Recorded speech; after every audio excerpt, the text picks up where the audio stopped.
Let's make new resin flower coaster. So I have a little bit of clear resin and I'm filling my molds up about a third of the way full, making sure that everything's all nice and covered on the bottom of the mold. Hit it with my heat gun, drop down some bright gold crushed glass bits, added my teal orchid pigment just around the perimeter, did a little circular swirl of my white. I let these sit for 5 minutes and then I went in and did my petals super simple and easy to do. And that was it. I just covered them up, let them dry for 24 hours, and here we are ready to demold them. I just love how this set turned out. I think it's so pretty. I absolutely love the teal blue orchid pigment. It's super gorgeous.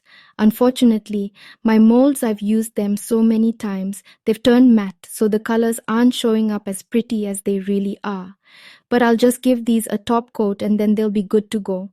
And I got all my pigments from Balaji Resin World. Let me know what you think. And thanks for watching. If you enjoyed this video, please don't forget to give it a thumbs up and hit that follow button.